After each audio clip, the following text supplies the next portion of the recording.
नमस्कार मित्रांनो, लग्नानंतर होईलच प्रेम या मालिकेच्या 31 डिसेंबरच्या भागामध्ये तर मित्रांनो चला आजच्या वर्षाचा सगळ्यात शेवटचा रिव्ह्यू बघूयात.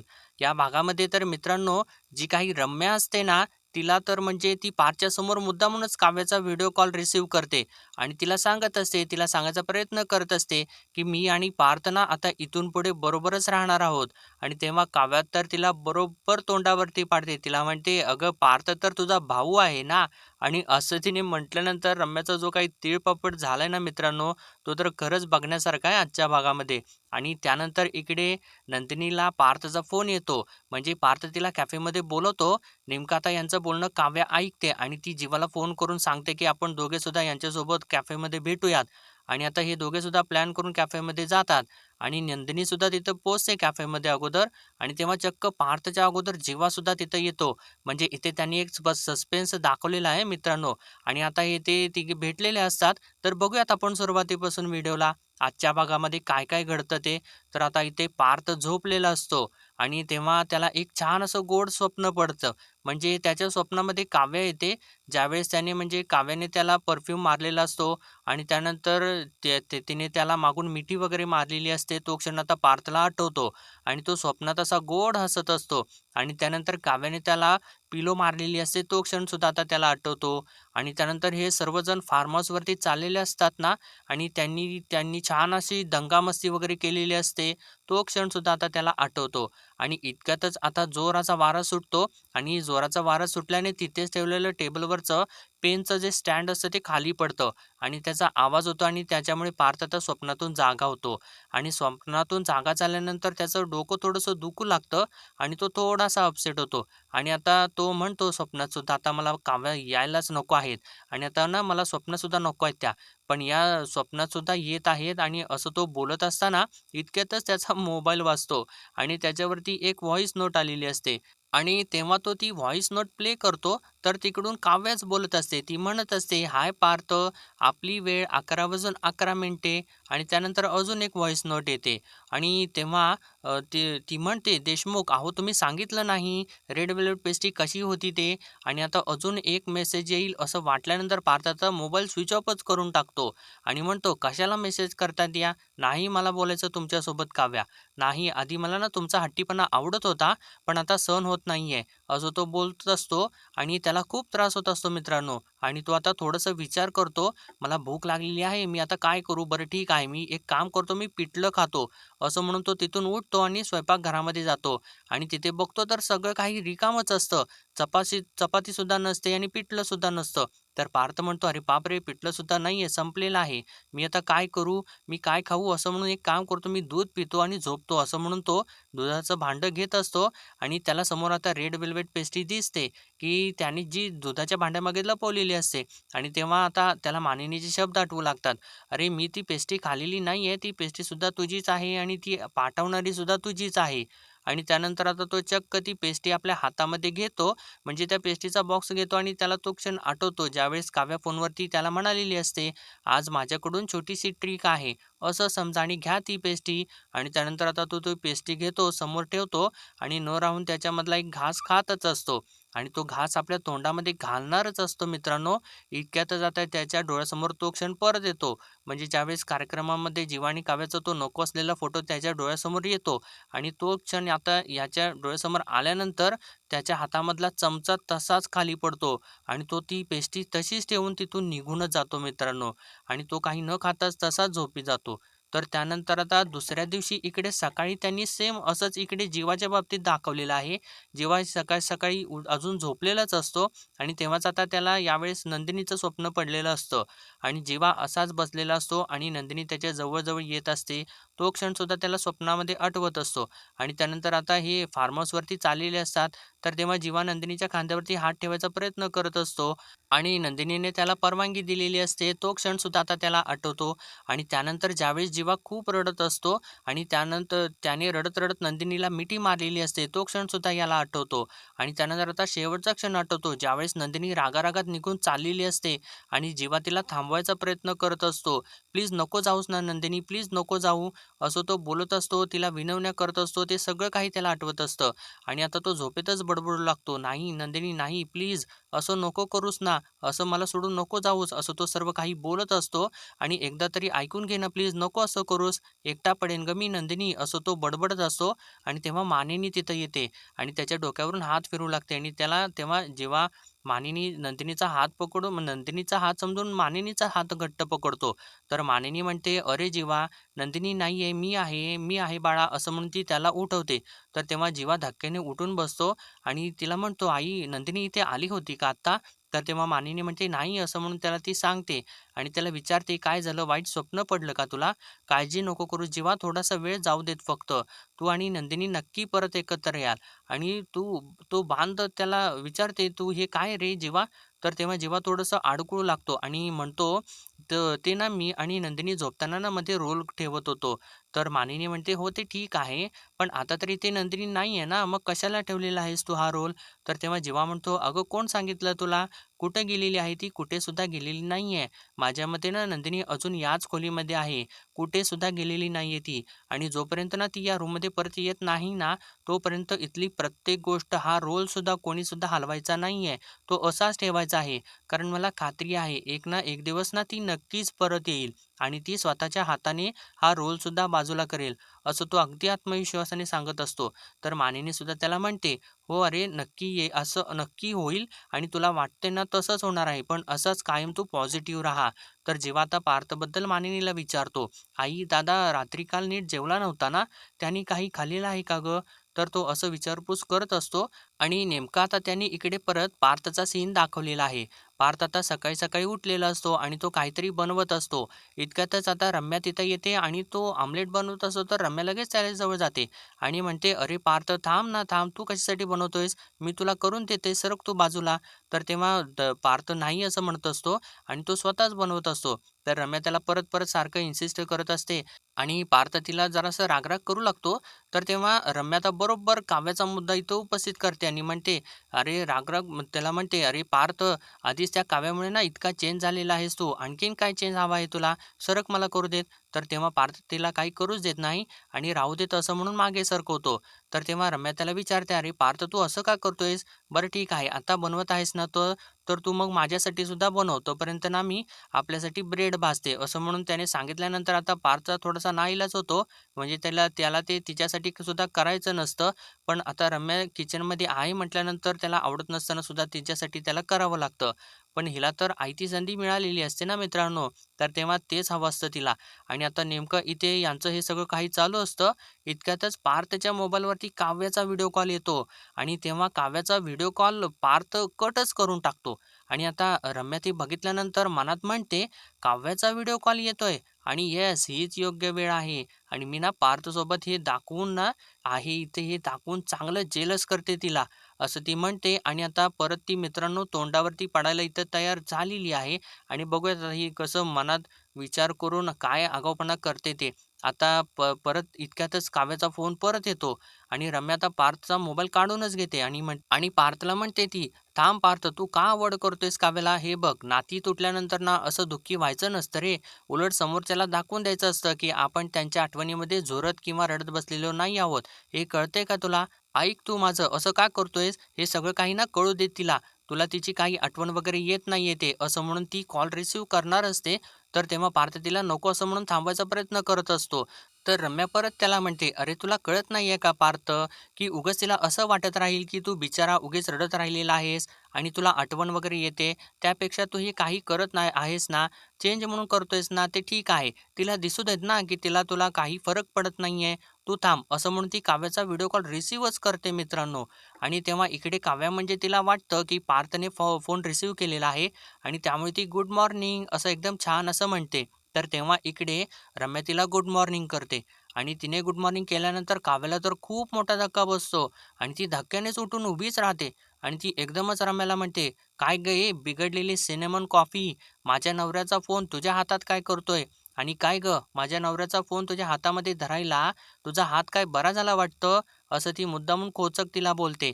कारण तिच्या लक्षात यावं, की तिने तिचा हात की नाही पिरगाळलेला असतो आणि ती असं परत असं करू शकते. तर तेव्हा रम्यासुद्धा तिला बरोबर उलट उत्तर देते. म्हणते, "हो, खूप छान बरा झालेला आहे माझा हात.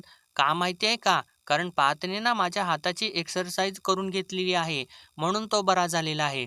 आणि असं तिने सांगितल्यानंतर म्हणजे तिने तर खरं बोललेलं असतं आणि पार्थला असं वाटत असतं, की तिने हे सांगायला नको पाहिजे होतं काव्याला. तर काव्या आता इकडून म्हणते, "रम्या, अगं इतकं फेकू नकोस गं रम्या." तर तेव्हा रम्या म्हणते, "अगं मी फेकत नाहीये. हे बघ, इकडे बघ, पार्थ इथेच उभा आहे." आणि ती पार्थला म्हणते, "सांग ना बरं पार्थ तिला, सांगून टाक तू माझ्या हाताची एक्सरसाइज करून घेतली आहेस का नाहीस?" तर तेव्हा पार्थ काही न बोलता तसंच तोंड पुढे उभा करून उभा असतो. तर तेव्हा इकडून काव्या म्हणते म्हणजे तिच्या लक्षात येतं आणि ती आता म्हणते, "ठीक आहे ना रम्या, अगं एक्सरसाइजेसच करून घेतलेल्या आहेत ना, ओके आहे मग. पण कसं आहे ना, बहिणीचा हात मुरगळला असेल, तर भाऊ तिची सेवा करणारच ना गं." आणि असं तिने म्हटल्यानंतर आता रम्याला चांगलाच धक्का बसतो. कारण ती काव्याने बरोबर आता इथं रम्याला तोंडावरती पाडले. बघा मित्रांनो, आपण मगाशी जसं बोललो होतो ना, की काव्या नेहमीच तयारच असते तोंडावरती पडायला आणि तसंच आता काव्याने बरोबर तिला उत्तर दिलेलं आहे. तर रम्या आता तिला म्हणते, "अगं हे काव्या, मी पार्थची बहीण वगैरे काय नाहीये, मैत्रीण आहे, कळलं ना तुला?" तर तेव्हा काव्या तिला म्हणते, "अगं याला काय अर्थ आहे रम्या? नाही गं, आमच्याकडे ना मामाच्या मुलाला तर भाऊच म्हणतात. आम्ही राखी बांधतो त्याला." आणि असं ती बोलत असताना तर रम्याचा म्हणजे चेहरा चांगलाच उतरतो मित्रांनो. कारण ती परत पार्थकडे बघते आणि तिला सगळं काही जाणवतं, की तो भाऊ वगैरे असं कसं वाटेल ते. तर तेव्हा काव्या पुढे तिला म्हणते, "कसं गं रम्या, लग्नाचं वय झालेलं आहे ना तुला, अजून सुद्धा नाती वगैरे काही नात्यांची ओळख नाहीच आहे तुला." तर तेव्हा रम्या तिला म्हणते, "अगं काव्या, तू ना मला नात्यांची ओळख सांगू नकोस. तुमच्याकडे काय भावासारख्या दिरासोबतच अफेअर करतात का? नाही का?" असं ही सुद्धा आता तिला चांगलीच एक लाईन चिटकवते. म्हणजे हे दोघींचं आता एवढं काही टोकाला जात असतं, की तिला टोमणे मारते, ही तिला टोमणे मारते आणि आता पार्थ म्हणजे रम्याला आता हे शेवटचं जे बोलल्यानंतर पार्थला ते असह्य होतं आणि तो तर जोरात रम्यावरती ओरडतो, "इनफ रम्या." रम्या म्हणते, अरे अगं ते अरे ती बघ ना, ती कशी करते, ती कसं बोलते." तर तेव्हा पार्थ शट अप असं तिच्यावरती जोरात ओरडतो आणि तिच्या हातामधून मोबाईल खेचून घेतो आणि तिथून तो निघूनच जातो. तर इकडे काव्यासुद्धा खूप रागाला येते आणि ती म्हणते, "एकदा तरी ना मी उकळती कॉफी ना त्या रम्याच्या तोंडावरती फेकूनच मारणार आहे आणि असं नाही केलं ना तर नाव नाही लावणार काव्या. जरा कुठं देशमुखांशी बोलायचा प्रयत्न करत होते आणि हे सगळं काही बिघडवलं त्या रम्याने." असं म्हणून ती खूप चिडलेली असते. तर इकडे आता रम्या मात्र हसत असते आणि ती म्हणते, "बरं झालं सगळं काही बिघडलं ते. तसंही ना मी त्या काव्याला त्या पार्थच्या आयुष्यात परत कधी येऊच देणार नाहीये. 16 डिसेंबरला जे काही झालं ना, त्याचं सतत फोडणी टाकत राहीन आणि त्याने चटके देत राहीन त्या दोघांना सुद्धा. मग मज्जा येईल मला." असं म्हणून ती खूप खुश होत असते. तर मित्रांनो, म्हणजे आता एवढं सगळं काही करून सुद्धा तिला गिल्ट कुठलं काही सुद्धा नसतंच बघा. तर आता इकडे काव्या तर चिडलेली असते खूप. तर तेव्हा नंदिनी तिथं येते आणि तिला म्हणते, "काव्या अगं पोहे खाऊन घे." तर तेव्हा काव्या रागारागात येते आणि तिथं बसते आणि गडबडीने पोहे खाऊ लागते. तर तेव्हा नंदिनी तिला म्हणते, "अगं काव्या, सावकाश घे पोहे, तू एवढी गडबड कशासाठी करतेस?" तर तेव्हा काव्या गडबडीने ती पोहे घेते सुद्धा आणि एकदम गडबडीने भरा त्या रागारागात खाऊ लागते आणि ती एकदम 2-4 घास एकदम तोंडात घालते. तर तेव्हा तिला जोराचा ठसका लागू लागतो. तर तेव्हा नंदिनी तिला म्हणते, "अगं तू काय मुलगी आहेस? मी सांगते ना तुला, इतका वेळ सांगते, सावकाश खा, सावकाश खा." आणि असं म्हणून ती तिला आता पाणी देते. तर तेव्हा काव्या तिच्या हातामधून पाणीसुद्धा घेते आणि थोडं-थोडं पाणी पिऊ लागते. तर नंदिनी म्हणते, "अगं मी तुला सांगत होते ना, सावकाश खा, सावकाश खा. घास अडकतोय घशामध्ये, त्रास होईल ना मग." तर तेव्हा काव्या तिला म्हणते, "अगं त्रास तर होतोयच ना ताई. आता ही रम्या ना नको-नको ते बोललेली आहे मला." तर तेव्हा नंदिनी तिला म्हणते म्हणजे ती थोडीशी आता सीरियस होते आणि तिला म्हणते, "मग तुझी अपेक्षा तरी काय आहे? रम्याने तुझ्या पाठीशी उभं राहावं, वसुहत्याने तुझ्या कुशीत घेऊन तुला धीर द्यावा तुला. तर अशी ती अपेक्षा आहे का तुझी? अगं बाहेरच्यांच्या पेक्षा ना घरच्यांचे शब्द जास्त जिव्हारी लागतात. काव्या अशी चिडचिड करू नकोस, काय होणार आहे त्याने?" तर तेव्हा काव्या तिला म्हणते, "पण खरं सांगू का ताई, तू आणि पार्थने जर मला माफ केलं ना, तर खरंच अख्ख्या जगाशी लढायची हिंमत आहे माझ्यामध्ये." तर तेव्हा नंदिनी तिला म्हणते, "अगं माफीचा प्रश्नच येत नाहीये, पण वाईटसुद्धा वाटू नये अशी अपेक्षा आहे का तुम्हा लोकांची? अगं काव्या, तुझ्यासमोर मी इतका वेळ जीवाबद्दल बोलत राहिले, पण एकदा सुद्धा तू मला माझा हात धरून थांबवलं नाहीस. मला काहीच सांगितलं नाहीस. पण त्यासाठी मी तुझ्यावरती रागावलेली नाहीच आहे. तुला बघितलं ना काव्या, की मला आठवतं, की कसं तू मंगळसूत्र काढायला निघालेली होतीस, कशी तू रूमच्या आत आणि मी रूमच्या बाहेर होते आणि मी हात आणि तू सतत ना मला सांगत होतीस, की "ताई लग्न मोड, ताई लग्न मोड." आणि मी तुझी मोठी बहीण असणं इतकं अडचणीचं झालेलं होतं तुझ्यासाठी. पण मला कळतच नव्हतं, की हे सगळं काय आहे आणि काय चाललेलं आहे. पण आता अर्थ सगळा लागतोय मला या सगळ्याचा आणि मग मला लाज वाटते ना स्वतःची. आणि मित्रांनो तिला या गोष्टीचा खूप त्रास झालेला असतो, की माझ्या बहिणीचं प्रेम तिला मिळालेलं नाहीये. तर नंदिनी पुढं म्हणते, "जीवनानं सुद्धा या सगळ्या गोष्टीचा त्रास झालेला आहे आणि त्यांनी मला खूप दुखावलेलं आहे आणि किती वेळा मी त्यांना त्यांच्या भूतकाळाबद्दल विचारलं, की ती मिस के कोण होती? ती मिस के कोण होती? इथपर्यंत मी गेलेले होते. पण जीवाने ना समोरून मला कधीच सांगितलं नाही. काव्या, जेव्हा तुझ्या बाबतीत सगळ्यांनी मला विचारलं ना, तेव्हा मी छाती ठोकपणे सांगितलं, की काव्याचं काहीही असलं नसतं ना, तर तिने मला ते सांगितलं असतं. पण मीच ओळखू शकले नाही गं, तुझ्या मनात काय चाललेलं आहे ते. तुझ्यासमोर ना मी जीवाने आणलेला गजरा माळून घेतलेला आहे. तुझ्यासमोर मी जीवाने भरवलेला घाससुद्धा खात राहिले. मला ठसका लागला तेव्हा त्यांनी मला पाणी पाजलं, तेव्हा तू समोरच होतीस गं आणि काय वाटलं असेल गं तेव्हा तुला? आता हे आठवून ना तोंड कडू होतं माझं. अगं माझं तोंड कडू होतं असं म्हणून ती खूप रडत असते मित्रांनो. आणि पुढं म्हणते स्वतःवरचा राग सरता सरत नाहीये. त्यामुळे मी तुला माफ करणार गं. माफी तर मीच तुझी मागितली पाहिजे असं म्हणून तिच्यासमोर ती हातच जोडते. तर तेव्हा काव्या तिचा हात खाली घेते आणि तिला मिठीच मारते आणि तिला शांत करायचा प्रयत्न करू लागते. आणि इतक्यातच आता नंदिनीचा मोबाईल वाजू लागतो आणि तेव्हा तिच्या फोनवरती चक्क पार्थचा फोन आलेला असतो आणि ती फोन उचलते आणि "बोला पार्थ" असं स्वतःला सावरून ती म्हणते. तर तेव्हा काव्याला इकडे धक्काच बसतो, की पार्थने नंदिनी ताईच्या मोबाईलवरती फोन का केलेला असेल? तर आता नंदिनीला पार्थचा आवाज येत नसतो, त्यामुळे ती थोडंसं तिथून बाजूला जाते. तर आता काव्याला खूप मोठा धक्का बसतो आणि ती मनात विचार करू लागते, पार्थचा फोन, काय काम असेल त्याचं ताईकडे? आणि नाही मला ऐकलंच पाहिजे या बोक्याचं काय म्हणणं आहे ते. असं म्हणून ती आता नंदिनीच्या मागे-मागे जाऊ लागते. मग आता इकडे नंदिनी थोडंसं बाजूला गेल्यामुळे ऐकू येत असतं तिला. तर पार्थ इकडून नंदिनीला विचारतो, "तुम्ही बिझी आहात का?" तर नंदिनी म्हणते, "नाही, नाही, बोला ना तुमचं काय म्हणणं आहे ते." तर तेव्हा पार्थ म्हणतो, "नाही म्हणजे एक छोटंसं काम होतं. तुम्ही मला अर्ध्या तासात भेटू शकता का? म्हणजे सहज शक्य असेल तर." आणि असं तो आता इकडे या दोघांचं बोलणं चालूच असतं. तर तेव्हा काव्य लगेचच इकडे डोकावते. आडोश्याला उभी राहून असते ती. तर तेव्हा नंदिनी आता पार्थला म्हणते, "अच्छा अर्ध्या तासात ना? बरं ठीक आहे. आणि कुठे येऊ मी?" तर तेव्हा पार्थ तिला सांगतो, "एल-पी रोडला ना कॅफे मिलन आहे तिथे भेटूयात का?" तर तेव्हा नंदिनी म्हणते, "बरं, ठीक आहे. कॅफे मिलन का? ठीक आहे, येते ना मी." आणि अर्ध्या तासामध्ये पोहोचते, असं ती सांगते. तर नंदिनी असं बोलत असताना पार्थसुद्धा म्हणतो, "मी सुद्धा आवरत आहे आणि मी पोहोचतोच इकडे." तर नंदिनी म्हणते, "मला लोकेशन तेवढं पाठवा." तर पार्थ हो असं म्हणून फोन ठेवून देतो.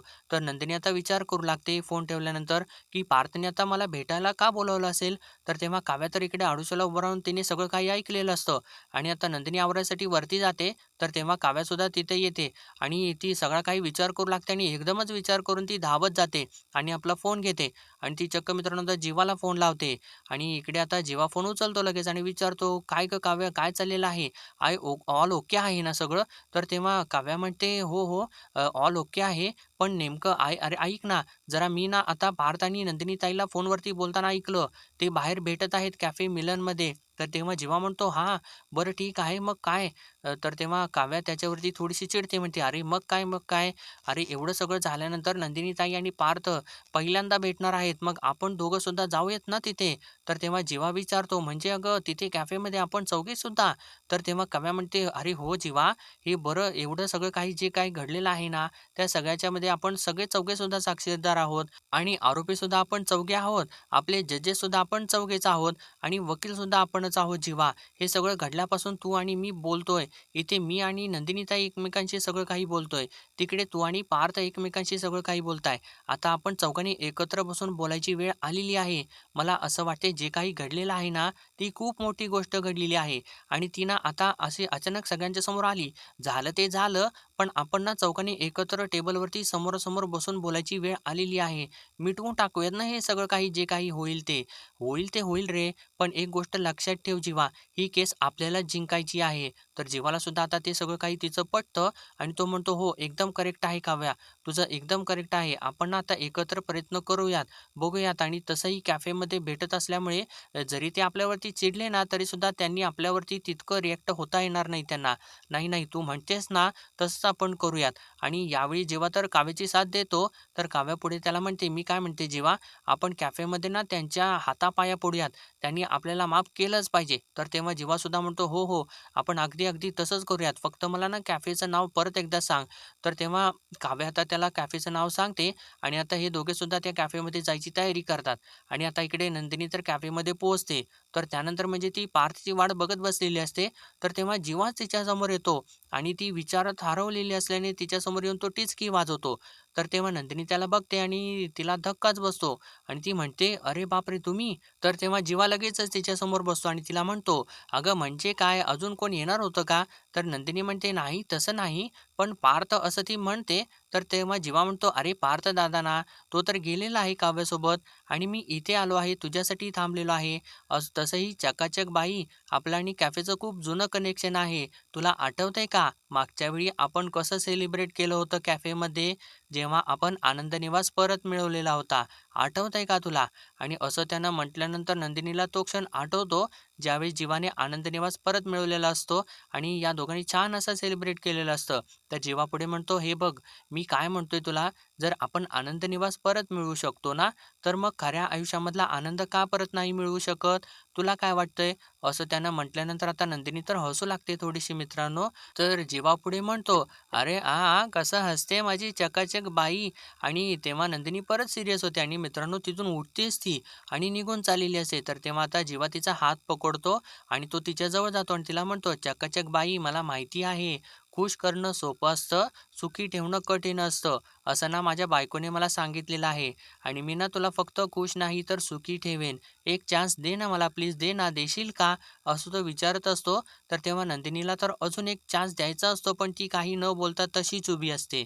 आणि मित्रांनो इथे तर नंदिनीला हे सगळं काही दिसत असतं ना, म्हणजे हे सगळं काही आता जो काही सीन चाललेला असतो ना, तो नंदिनीच्या मनात सगळं काही चाललेलं असतं आणि ॲक्चुअली जेव्हा तिथे आलेला नसतो मित्रांनो आणि ती आता त्या विचारात सगळ्या काही त्या भावनांच्यामध्ये अडकून गेलेली असते आणि आता तिथे पार्थ येतो आणि तो नंदिनीकडे बघतो. तर नंदिनी त्याच्या समोर म्हणजे समोरच्या दिशेने बघत असते आणि पार्थ आता तिच्या डोळ्यासमोरून हात असं फिरवतो आणि तिला विचारतो, "नंदिनी ठीक आहात ना तुम्ही?" तर तेव्हा नंदिनी आता त्या विचारामधून बाहेर येते.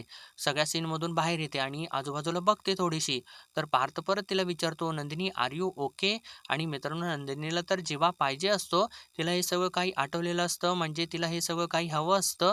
पण ती बहिणीच्या या सगळ्या काही गोष्टींमध्ये ती दोन्हीकडून पेचात अडकलेली असते.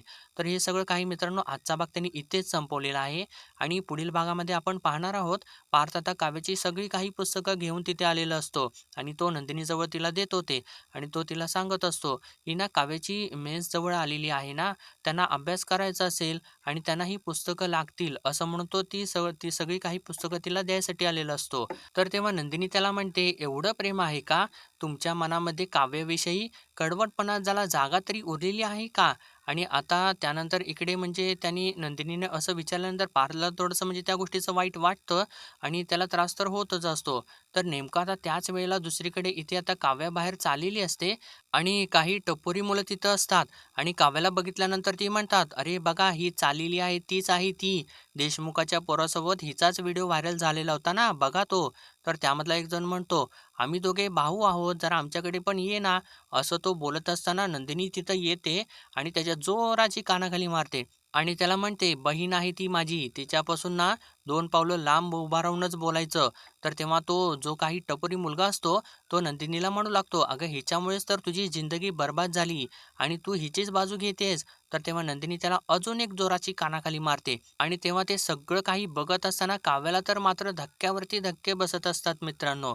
तर मित्रांनो आजच्या पुरतं एवढंच. भेटूया परत उद्याच्या भागामध्ये. तोपर्यंत आपल्या व्हिडिओला लाईक, शेअर आणि सबस्क्राईब नक्कीच करा.